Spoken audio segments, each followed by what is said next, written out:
Bueno, y para las 9 de la mañana de este viernes quedó fijada la reanudación de la audiencia de formalización de cargos contra los hijos de la desaparecida activista mapuche y ambiental Julia Chuñil. Nuevos testigos clave respaldarían la hipótesis de la Fiscalía de Los Ríos. La aparición, además de un tercer adulto mayor, un robo y un forcejeo, habrían detonado el crimen de la dirigente mapuche. Vamos con Matías Gallegos, que nos trae los últimos antecedentes. Matías, bienvenidos, buenos días. Hola. ¿Qué tal? ¿Cómo están? Buenos días. Así es, ayer finalmente se conocieron detalles y también los hechos que tendría la Fiscalía para poder detener finalmente a estos 4 imputados por el homicidio y parricidio, pertinentemente para quien corresponda, en este caso de Julia Chuñil, a 1 año y 2 meses desde que desapareció. Y según lo que ha indicado la Fiscalía, ellos tendrían antecedentes para poder afirmar que Javier Troncoso Chuñil, el hijo justamente del activista mapuche, era finalmente quien se abalanzó en contra de ella para poder quitarle la vida. Según los antecedentes expuestos, habría sido todo en medio de un intento de robo o robo. Finalmente, la Fiscalía no ha aclarado si efectivamente ese robo se concretó. Serían 212.000 pesos de una pensión de un hombre de 90 años que finalmente estaría en la casa justamente de los hijos de Janet y Javier Troncoso, cuando es Javier quien se abalanza en contra de él para quitarle el dinero que tendría él en el bolsillo de su camisa, 212.000 pesos, y también lo habría amenazado con un cuchillo, le habría propinado distintos golpes en su rostro, golpes de puño, y le habría indicado, abro comillas, y si te mato, entrégame el dinero o te mato. Cierro comillas. Serían las palabras entonces que la Fiscalía indica. Javier le habría dicho entonces a este hombre de 90 años para quitarle el dinero. Ahí fue entonces cuando, según lo que indica el Ministerio Público, habría sido Julia Chuñil quien habría intervenido quitándole el cuchillo a Javier, que se encontraba en estado de ebriedad, y es ahí entonces cuando finalmente estas dos últimas personas salen de la casa de los hermanos Troncoso Chuñil, y es ahí entonces cuando Javier se abalanza en contra de su madre, asfixiándola y le quita la vida. Todo esto habría ocurrido en la casa, reitero, de los hermanos Troncoso Chuñil, a vista y paciencia además de Pablo San Martín Chuñil y también Janet Troncoso Chuñil. Pero no estaban solamente ellos, habían 2 personas más al interior de la casa. Hablamos de la víctima también de este robo de 90 años, pero otra persona más que es un testigo protegido. Y además de él estaba también el ex yerno justamente del activista mapuche y además sus hijos menores de edad. Recordemos que tienen hijos que tienen cerca de 12 años y uno menor que tiene cerca de 5 años. Todos ellos estaban al interior de esta casa según la Fiscalía. Y lo que no tiene claridad la Fiscalía es que estos testigos hayan visto efectivamente que hayan ocultado el cuerpo. Sin embargo, el ex yerno de Julia Chuñil, ex pareja también de Janet Troncoso, indica que luego de Javier, luego de asfixiarla, es justamente Pablo San Martín quien ayuda a esconder el cuerpo y lejos de intervenir justamente para evitar la muerte de su madre, es finalmente quien colabora para poder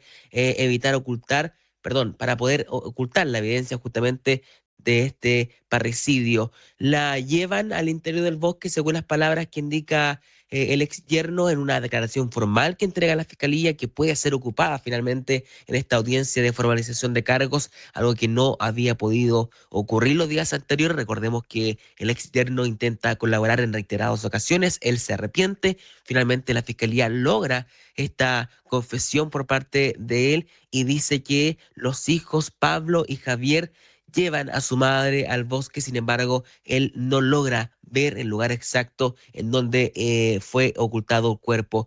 Posterior a eso, finalmente ellos queman algunas pertenencias de su madre en un tambor, también que está ese testimonio de un testigo protegido, es un vecino también que logra ver que están quemando distintas pertenencias al interior de un tambor, y es también el relato que recoge la Fiscalía para poder armar este rompecabezas que termina finalmente con los hijos detenidos. Sobre esto habló la fiscal justamente en audiencia. Pasemos a escuchar lo que dijo la fiscal regional Tatiana Esquivel. El imputado, Javier Omar, continuó agrediéndola para luego, con ambas manos, ahorcarla contra la pared de una bodega contigua a la casa hasta lograr el propósito homicida causándole la muerte en el mismo lugar.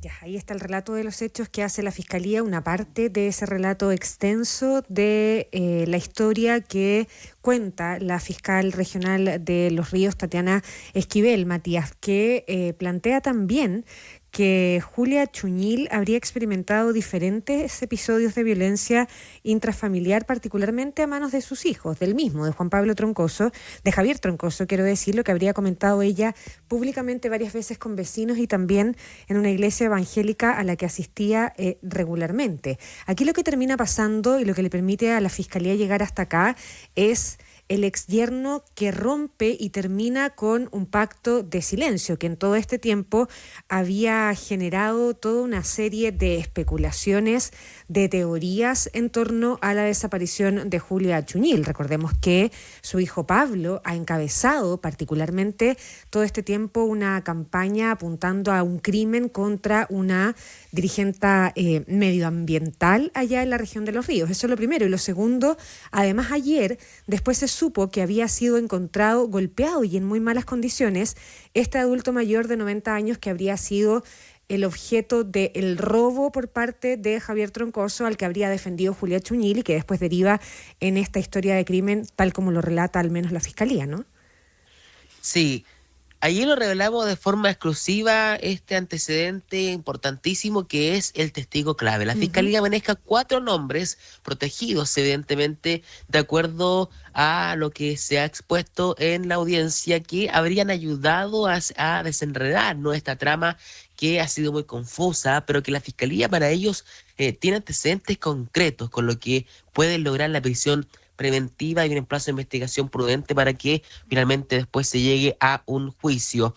Uno de estos testigos clave, uno de los 4, es este hombre de 90 años, la víctima del robo con intimidación que efectúa el 8 de noviembre Javier Troncoso en estado de ebriedad.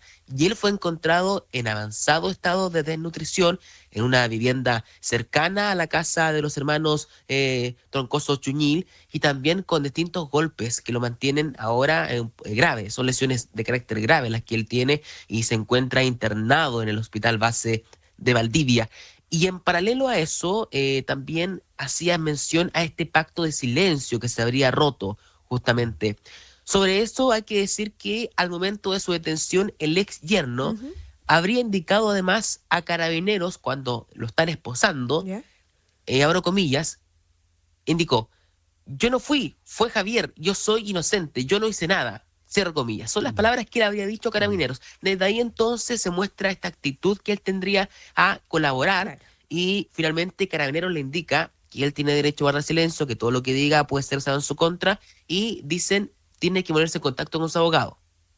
Y es ahí entonces cuando el abogado, un defensor penal público, es quien finalmente decide o le indica, más bien le recomienda que no deba hablar, que no es recomendable que él le entregue una confesión. Sin embargo, durante la tarde y mañana del día de ayer se conocieron este testimonio que indica a la Fiscalía que él habría indicado con lujo de detalle cómo habrían ocurrido los hechos. Es una declaración formal, algo que no teníamos conocimiento que haya ocurrido porque al menos en 3 oportunidades él habría dicho que quiere hablar, le habría indicado justamente a carabineros que quería estar en la presencia de la fiscal para poder entregar una declaración. Sin embargo, en 3 oportunidades al menos, él se habría arrepentido y no habría llegado justamente el momento de la firma de su declaración.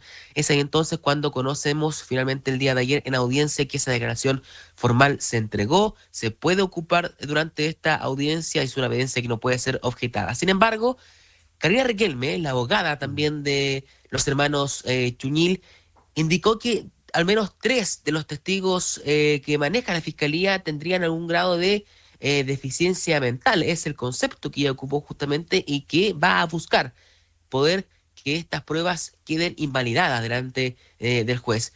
Quiero mirar también a escuchar palabras del abogado, el defensor público, justamente del ex yerno, cuya identidad no se puede revelar. Recordemos que él quedó ayer con una medida cautelar de arresto domiciliario. El delito que se le imputa a él no es homicidio ni parricidio, sino más bien encubrimiento. Y lo que indica el abogado es que ellos no reconocen los hechos e incluso no reconocen la colaboración con la Fiscalía por parte de su representado. Escuchemos esas palabras.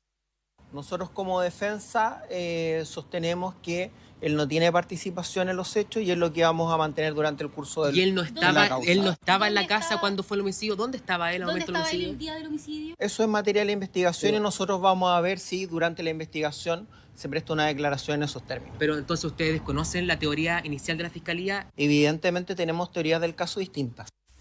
Ya, es que ese va a ser el punto finalmente, Matías, de las defensas, ¿no? Porque ellos insisten en que, claro, tú ya decías que algunos de los testigos protegidos tienen algún grado de deficiencia, que en el caso del ex yerno, él declara como una persona imputada, digamos, que eso de alguna forma podría incidir en lo que está declarando, en lo que habría dicho, porque lo concreto es que hasta el momento no hay pruebas tangibles de este delito y ahí resulta muy, muy relevante lo que ha seguido realizando la policía en búsqueda del cuerpo de Julia Chuñil. Según la versión que recoge la Fiscalía, fueron Pablo y Javier quienes habrían tomado el cuerpo, uno por los brazos, otro por las piernas, y los cuatro, según las pruebas que tiene la Fiscalía, acordaron ocultar el cuerpo en un bosque cercano. Y esa ubicación hasta el momento no se ha logrado dar con ella, ¿no? Más allá de este tema del pacto o no de silencio, ¿qué va a pasar hoy día con esas pesquisas?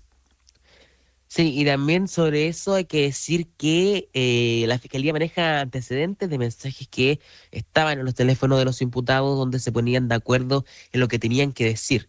Son mensajes que lo maneja la Fiscalía, que también se dieron como a conocer en los antecedentes. Y sí, muy relevante resultan las diligencias investigativas que está llevando a cabo Carabineros. Es el personal de la BOCAR quien está justamente en la comuna de Mafil, sector de Huichaco Sur, casa de los hijos de Julia Chuñil, de Javier y de Janet Troncoso. Son cerca de 80 efectivos de Carabineros quienes están recorriendo la zona, están con pala en mano, cavando centímetro por centímetro. Sin embargo, es una labor extremadamente difícil. Solo en la casa de los hermanos de Julia Chuñil hay cerca de 2 hectáreas. Y el terreno de la Toma La Frit, que es colindante, justamente está separada por pocos metros, en donde se supone y también se cree que podría estar el cuerpo de Julia Chuñil. Recordemos que lo que dice el ex yerno es que solamente ve a Javier y a Pablo entrar al bosque con el cuerpo, sin embargo, no dice el punto exacto, dice no conocerlo. Entonces, ahí también el radio en donde puede estar oculto el cuerpo por más de un año es muy grande, es muy amplio. Entonces, eventualmente, son cerca de 1.000 hectáreas las que tendría que buscar Carabineros y es una labor evidentemente difícil. Es un terreno lleno de bosque donde parte incluso la selva valdiviana, así que es difícil lo que tiene que hacer Carabineros, que está intentando buscar el cuerpo de la dirigente mapuche Julia Chuñil, que presume la Fiscalía se encuentra aún enterrado. Bueno, central también para la pretensión del Ministerio Público de sostener esta tesis que ya nos contaba ayer en esta primera parte de la audiencia de formalización de su ex yerno y de los hijos también de Julia Chuñil. Matías Gallegos, gracias por todo.